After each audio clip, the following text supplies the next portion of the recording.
안녕하세요. 커피앤톡입니다. 오늘도 와주셔서 감사드리고요. 바로 사연 읽어보겠습니다.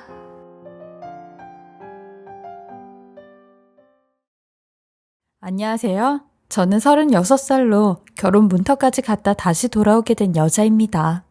매번 저희 부모님은 소원이 제가 가정 이루고 평범하게 사는 거라고 입버릇처럼 이야기를 하셨는데 그게 생각보다 쉽지 않더라고요. 그만큼 제게 너무 충격적인 사건이 생기게 되었고 몇 개월 지난 지금까지도 종종 악몽을 꾸곤 합니다. 글로 다시 그 일을 끄집어내서 쓰기엔 쉬운 일이 아니었지만 건강하게 잘 털어내고 살려면 이렇게 이야기하고 풀어버리는 게 맞는 것 같아 용기를 내서 제 이야기를 해보겠습니다. 저는 지방에서 아버지 사업을 도우며 세상 물정 모르고 살았던 사람이었어요. 그냥 동네에서 작은 사업을 하는 정도라 부모님과 저 이렇게 딱 3명이 빠듯하게 먹고 살 수 있었죠. 근데 우연히 아버지가 하시는 김치 공장이 TV에 나오기 시작하면서 한순간에 사업이 쑥쑥 커지게 되었어요. 지금이야 이런 매체들이 많지만 저 10대 때까지만 해도 이런 매체들이 다양하지 않았기에 TV에 나오면 무조건 유명세를 떨던 그런 시절이었어요.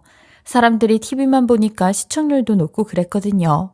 그러니 아버지 사업도 그 영향을 받아 대박을 치면서 전국에 업체까지 될 정도로 규모가 커졌어요. 그야말로 TV 출연이 저희 가족들에겐 생명수 같았던 거죠. 그 당시엔 저도 별 생각이 없어 아버지 일이나 도우며 꿈없이 살았는데 아버지께서 이렇게 사업이 잘 되다 보니 저한테 먼저 경영학 전공을 하는 게 어떠냐고 물어보시더라고요. 졸업 후에 저보고 본격적으로 운영을 해보라고 하시면서요. 믿을 만한 사람은 가족분이니 이 노하우를 남이 아닌 제가 알아야 된다고 하셨는데 아버지는 이 공장들을 저한테 물려주고 싶어 하셨어요. 평생에 걸쳐 본인 손으로 다 이룬 거니 아무한테나 넘겨주긴 싫으셨던 거죠. 저 또한 아버지가 살아계실 때 일을 잘 도와 집안의 보탬이 되고 싶었어요. 그래서 경영학을 목표로 진로를 정했고 지방에 있는 대학에 가게 되었죠. 그 후 본격적으로 아버지 일을 배우기 시작했는데 아무래도 사업이 커지다 보니 신경 써야 할 것들이 엄청 많았어요. 그리고 이미 TV 출연으로 입소문이 나 있는 상태여서 입소문에 대해 굉장히 신경을 많이 써야 했어요. 입으로 흥한 자 입으로 망한다고 사업이 잘 된 이후로는 이 말이 저희 집 가은으로까지 여기며 소문 대처를 잘했어요. 근데 동네 사람들에게는 그 소문이 대처가 잘 되지 않았죠. 아무래도 지방은 서울 쪽과 다르게 친밀하기에 서로서로 사정이 어떤지 다 알고 있었거든요. 그래서 저도 금방 부잣집 딸내미란 얘기가 돌곤 했는데 그러다 보니 저에게 들어오는 선자리도 다 아자자하는 집안의 아들들만 들어왔어요. 얼핏 보면 아주 대기업에서 무슨 정약 결혼을 시키는 것처럼 마음에도 하나 없는 돈으로만 얽힌 남자들을 소개시켜주는데 저는 그런 자본주의적 결혼은 하기 싫었어요. 그러니 불편해하는 제 모습을 본 저희 부모님께선 만나보라는 권유를 딱히 안 하셨죠. 저희 엄마 또한 남자 집에 돈 많은 건 다 쓸데없다. 발전 가능성, 비전 있는 사람 만나야 되는 거야. 아니, 지 부모가 잘 살면 뭐하고 그게 부모 돈이지 지 돈이야? 라고 하시며 저보고 절대로 집안 보지 말고 사람만 보고 결혼하라고 하셨어요. 가난해도 성실하고 착하기만 하면 된다고요.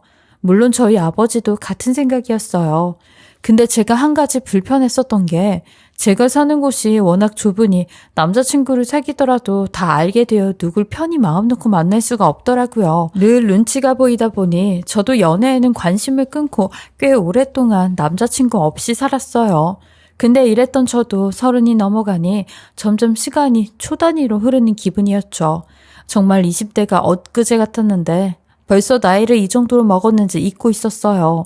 물론 부모님의 잔소리도 괴롭긴 했지만 뭐 당장 만날 남자가 없는데 나라고 돌이 있겠냐며 그냥 흘려 듣기만 했어요. 그런데 어느 날 동네 친구한테 연락이 왔는데 다짜고짜 성현아, 너 오늘 시간 돼? 그 외에 산 밑에 김 공장 하나 있는 거 알지? 근데 거기 사장 아들이 내 친구인데 이번에 자기 부모님 사업 돕겠다며 서울에서 있다가 내려왔대. 그래서 자기 주말에 심심하다며 같이 밥이나 한번 먹자는데 너도 같이 가자 라며 연락이 왔는데 이 친구의 말에 그 남자를 잘 알지 못하지만 괜한 친밀감이 들었어요. 저처럼 부모님 사업을 돕는다고 하니까 뭔가 공감 가는 게 많을 것 같았거든요. 게다가 또 친구의 친구라니 부담도 크게 없어서 그날 곧장 밥을 먹기로 했어요. 약속 장소에 가니 말끔한 남자가 와 있더라고요. 제가 생각했던 것보다 의외의 인물이 나와 어색하기도 했던 게 저는 정말 투박한 사람이 나올 줄 알았거든요. 왠지 부모님의 공장을 돕는다고 하니 공장 잠바에 시커먼 얼굴색을 띠고 있을 줄 알았는데 새님같이 보이더라고요. 첫 만남에 서로 어쩔 줄 모르고 있는데 그 와중에 친구가 갑자기 못 온다고 하는 겁니다. 그래서 어쩔 수 없이 둘이 시간을 보내게 됐는데 나중에 알고 보니 친구의 전략이었고 저랑 이 사람이랑 이어주려고 했었던 거였죠. 암튼 한동안 일 얘기부터 서울에 내려온 얘기까지 쭉 듣게 되었는데 이 사람 한다면 하고 많은 성격이더라고요. 하는 말이 부모님 믿고 바로 시작하면 노하우가 없잖아요. 그래서 몇 년 동안 부모님한테 도와달라는 말 없이 말단 직원들이 하는 일부터 배워서 더 크게 일으키는 게 제 목표예요. 라는 말을 했어요. 저 또한 이 말을 듣고 대단하다고 하니 에이 저보다 성현 씨가 더 대단한 거 아니에요? 성현 씨는 벌써 해냈잖아요.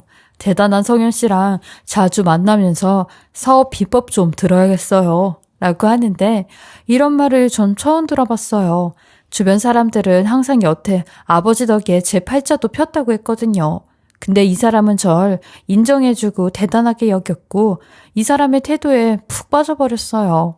그렇게 저희는 어느새 서로 비슷한 고민을 나누면서 자연스럽게 데이트를 하고 연인 사이로까지 발전하게 되었는데 언뜻 이 사람을 보게 된 저희 아버지도 사람이 참 성실해 보이고 젊은 사람이 꾀부리지 않으며 산다고 기특해 하셨어요. 그리고 만난 지 6개월쯤 지나자 예비 시어머니가 따로 저를 만나자고 하더라고요. 그리곤 둘 다 나이도 꽉 찼는데 하루라도 빨리 결혼 준비부터 해야 되지 않겠어? 부모님께 상견례부터 하자고 말씀드려봐. 라며 결혼을 재촉이셨어요. 그래서 저도 이제 6개월 만났는데 조금 더 만나보고 천천히 하려고요. 라고 하니 하긴 아가씨가 부잣집 딸이니 우리 집이 별로 성에 안 차긴 하겠지. 나도 이해해요. 귀하게 키운 딸 이런 집에 주기 너무 아깝긴 하지. 라고 하시는데 저는 아차 싶어 아니요 어머니 그런 뜻은 아니에요. 라며 당황을 했어요. 그러니 나는 아무 욕심 없어. 그저 우리 아들이 배필도 못 만나가지고 서울에서 혼자 지내다가 여기 와서 아가씨 만나고 얼마나 잘하고 있는지 몰라요. 나는 그거 하나면 됐거든. 내 아들을 성장시켜주는 여자가 옆에 있다면 그것보다 더 좋을 게 어딨어?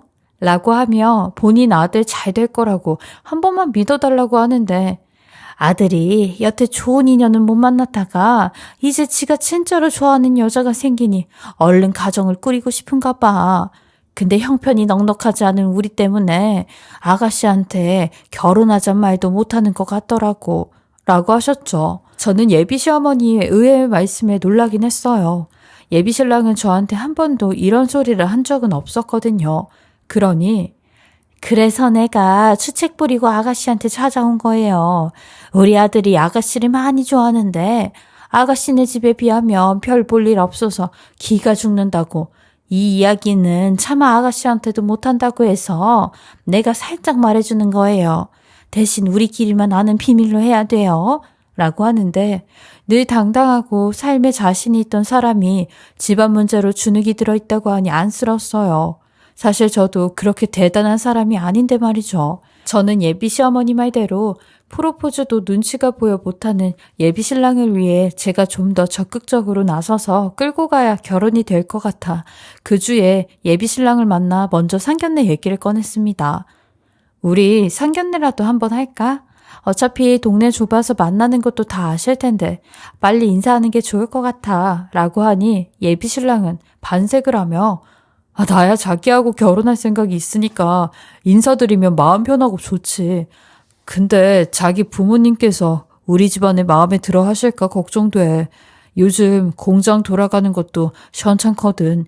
이라고 걱정을 하는 예비 신랑에게 여태 만났던 남자 중에 당신이 최고라며 결혼해도 확신이 든다고 우리 부모님은 걱정하지 말라고 했죠. 세상에 돈 때문에 결혼 못하는 게 말이나 되냐고 했어요. 그렇게 저는 부모님께 결혼 이야기를 했고 상견례 약속까지 잡았어요. 떨리는 마음으로 시간을 맞춰 예약해둔 곳에서 저녁을 먹기로 했고 아무래도 서로 이야기를 들어왔던 게 있었으니 더 조심스러운 분위기였죠. 그리고 그날 난생 처음으로 예비 신랑의 이복 남동생까지 보게 되었는데 가족들하고는 사이가 그렇게 좋지 않아 항상 주변만 맴돈다는 동생이 말도 없이 상견례 자리에 나온 겁니다. 근데 예비 시부모님과 예비 신랑은 불편해하는 기색이 역력했어요. 그리고 밖으로 남동생을 불러내더니 세 사람의 대화가 희미하게 오고 가는 게 들렸어요. 여길 어떻게 알고 왔냐며 택시비 줄 테니 당장 가라는 말부터 초대한 적도 없는데 남의 잔치에 재뿌리러 왔냐는 말까지 분위기가 좋아 보이지 않았고 결국 그래도 밥은 먹고 간다는 남동생의 말에 꾸역꾸역 자리로 다시 돌아왔죠. 서로 다 불편한 얼굴로 앉아있는데 밥만 밀어넣는 예비신랑의 이복 동생을 보니 저도 당황스러웠어요. 근데도 어른들 앞이라 말은 못하고 어색한 미소만 지어 보였어요. 그리고 예비신랑 동생이 순간 정적을 깨는 소리를 하기 시작하는데 너무 빨리 결혼하는 거 아닌가? 얼마 만나지도 않은 것 같은데 신기하네? 라고요. 저는 그런 예비신랑 동생을 향해 좋은 사람인 걸 알았으니까 결혼 생각이 든 거예요. 라고 하니 절 알 수 없는 눈으로 빤히 쳐다보는데 저까지 민망해지더라고요. 하지만 예비 시부모님은 정말 겸손하셨고 끝까지 고든 자세를 유지하시며 저희 집안이 아직 부족한 게 많아요. 그래도 우리 아들이 제 자리를 대신해서 잘하고 있으니 앞날만 잘 생각해 주셨으면 좋겠습니다. 지금처럼 각자 사업 잘 해나가고 잘 살았으면 싶어요. 저희 아들이지만 워낙 심성이 착하기도 하거든요. 라는 말에 예비신랑 남동생이 갑자기 깔깔대며 비웃기 시작하는데 그 모습에 예비시어머니께서 너 여기가 어디라고 어른들 앞에서 버릇없이 행동을 해? 아이고 죄송합니다. 얘가 아직 어려서 철이 없어요. 라고 하는데 남동생이 불쑥 이 사람들은 내 얘기 잘 모르죠? 내가 어떤 사람인지 모르죠? 라며 턱을 몇 번이나 앞으로 들며 위협적인 표정을 지어내는데 예비시모가 그걸 보고 자기 둘째 아들을 끌고 나와 얘가 미쳤나 봐. 너 나와 당장. 이라며 밖으로 나가셨어요. 대체 저게 무슨 말인지 이해가 가질 않았죠.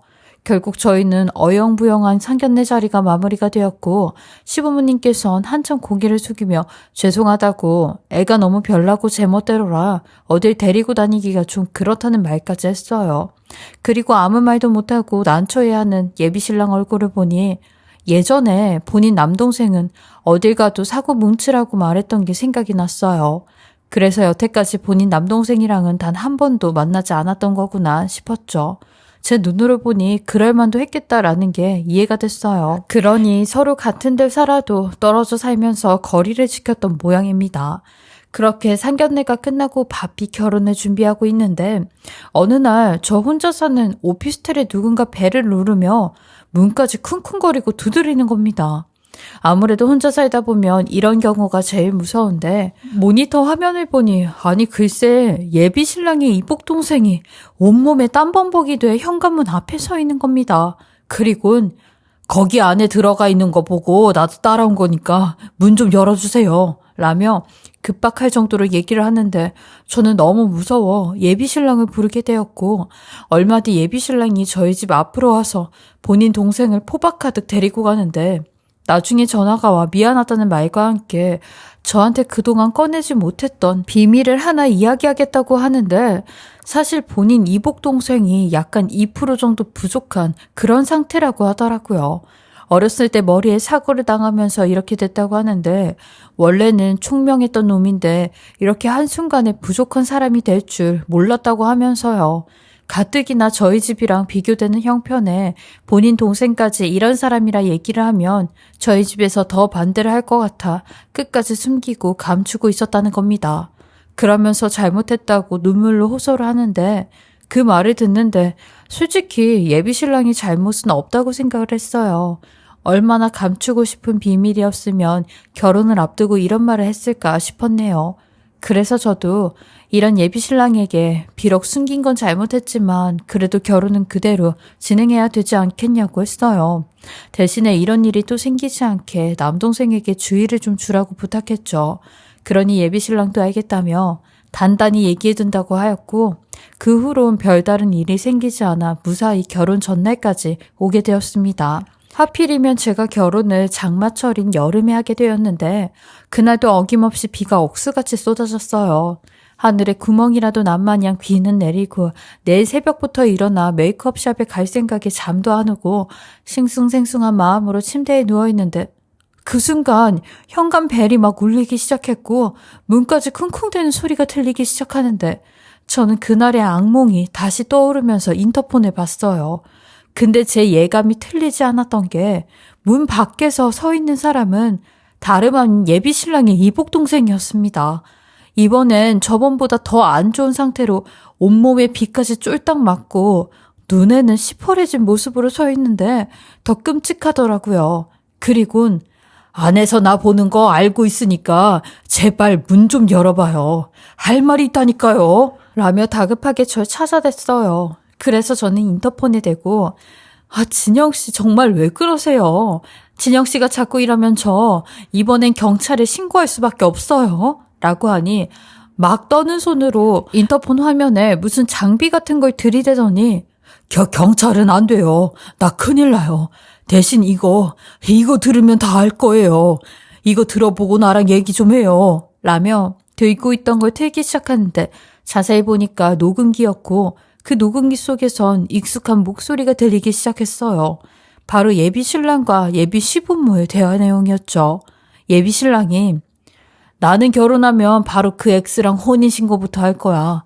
혼인신고를 해놔야 저번처럼 후회하는 일이 없지. 라고 하니 예비시모가 그래 이번에는 잘 사는 애니까 아주 꽉 잡아놔. 네가 걔 옆에 딱 붙어 있어야 우리도 죽을 때까지 돈 걱정 없이 사는 거니까. 그리고 우리 공장에 있는 빚도 싹 정리하고 네가 그 집 사위 되면 한 자리 얻어서 슬슬 뺏어 와야지. 라고 하는 겁니다. 그러니 예비 시아버지도 맞다며 맞장구를 치는데 이번에 결혼하는 애는 전에 네가 결혼했던 애랑은 완전히 달라서 좋은 것 같구나. 저번에 결혼했던 기집애는 원체 버릇이 없었어. 집에 돈도 없는 기생충 같은 주제에. 라고 하니 예비시모가 당신은 왜 재수 없게 그 기집애 얘기를 꺼내고 있어요. 새 삶 시작하는 애 앞에서. 얘 진수야. 너는 다른 건 생각하지 말고 무조건 돈만 생각해. 그리고 야 김진영. 이 등신 같은 거사. 너 다 된 밥에 재 뿌릴 생각하지 말고 조용히 있어. 어딜 네 형 결혼 망치려고 하고 있어? 너는 네 형 결혼식 때 나타날 생각도 하지 말고 집에 처박혀 있어. 알았어?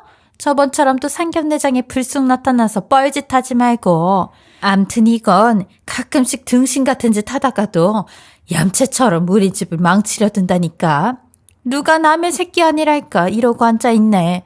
라며 퍽소리가 나는데 전 이 모든 대화 내용을 듣곤 믿을 수가 없어 현관문에 맨 윗꼬리만 잠근 채 문을 살짝 열어 시동생을 쳐다보곤 아니 진영씨 이게 다 무슨 소리예요?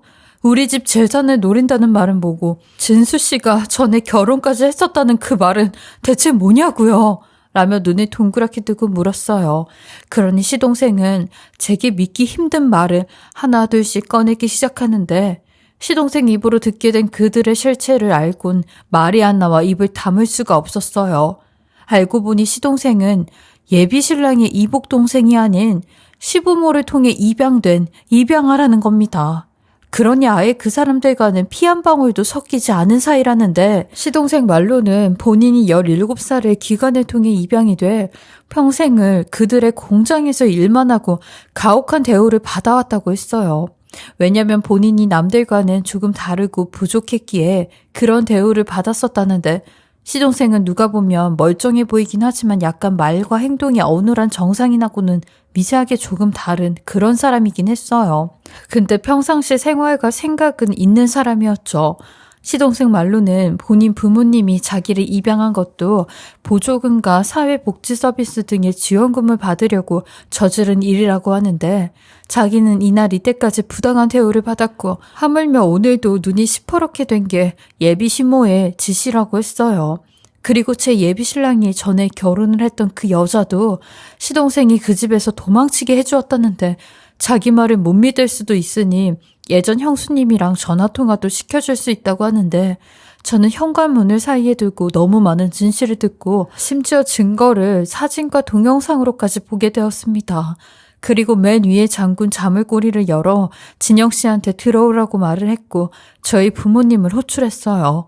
저희 부모님이 차로 40분 거리에 사는데 제 이야기를 듣고 바로 달려오셨고 저는 부모님이 오실 때까지 진영 씨와 이 막대 먹은 시댁 식구들에 대해 한참 이야기를 나누었는데 몇 달 전에 상견례장에서도 자기가 나타나 시댁 식구들이 기겁을 했던 이유가 본인이 입만 잘못 뻥끗하면 이 결혼 자체가 무산이 되니 엄청 노심초사한 거라고 하더라고요. 그리고 그날도 집에 가서 어김없이 지옥을 맛보는 벌을 받았다고 하는데 진영 씨는 어린 아이처럼 눈물을 보이며 이 사람들은 진짜 악마보다 더 악마예요. 그러니 도망갈 수 있을 때 도망가세요. 더 이상 예전에 있었던 형수님 같은 피해자가 나오지 않았으면 해서 저도 목숨 걸고 이렇게 또 찾아오게 된 거예요.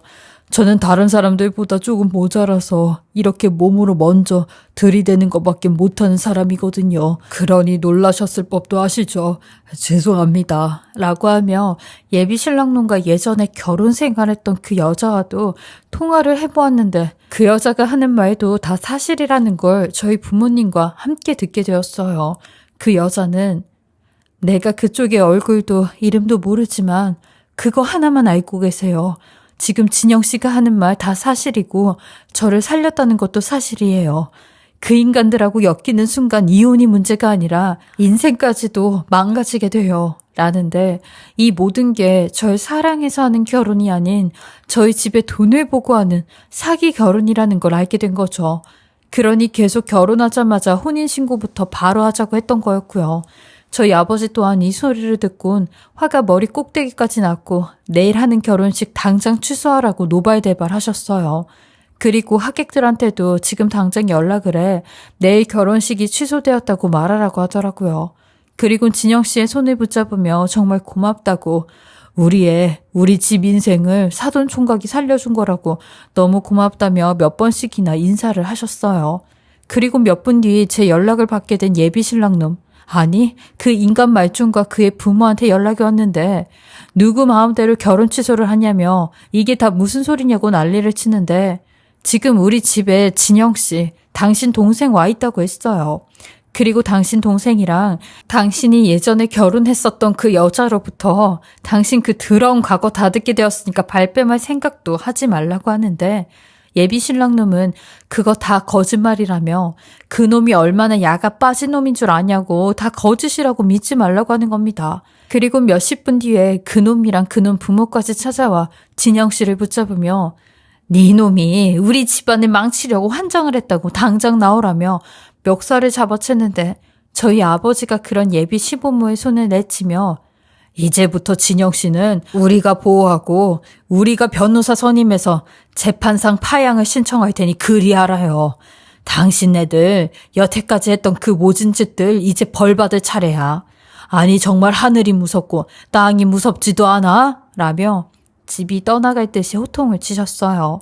그리고 간신히 그들을 내쫓았고 우리 앞에서도 나타날 생각도 하지 말라며 눈에 띄는 순간 바로 접근금지 신청할 테니 그리 하려고 하셨어요. 그렇게 저는 결혼식 전날 가까스럽게 파혼을 하게 되었고 진영 씨는 저희 아버지 말대로 아버지의 도움을 받기로 하여 일단은 저희 본가로 가게 되었어요. 저는 몇 날 며칠 동안 부모님 볼 면목이 없어 집에만 틀어박혀 있었는데 지난 날들이 다 허망하고 사람 볼 줄 모르는 저 때문에 부모님께 이런 일을 당하게 한 것 같아 죄송스럽기만 했죠. 근데 저희 부모님은 인생이 어떻게 순탄하기만 하겠냐며 가시밭도 걸어봐야 다시 걷지 말아야 된다는 걸 알게 된다고 하시더라고요.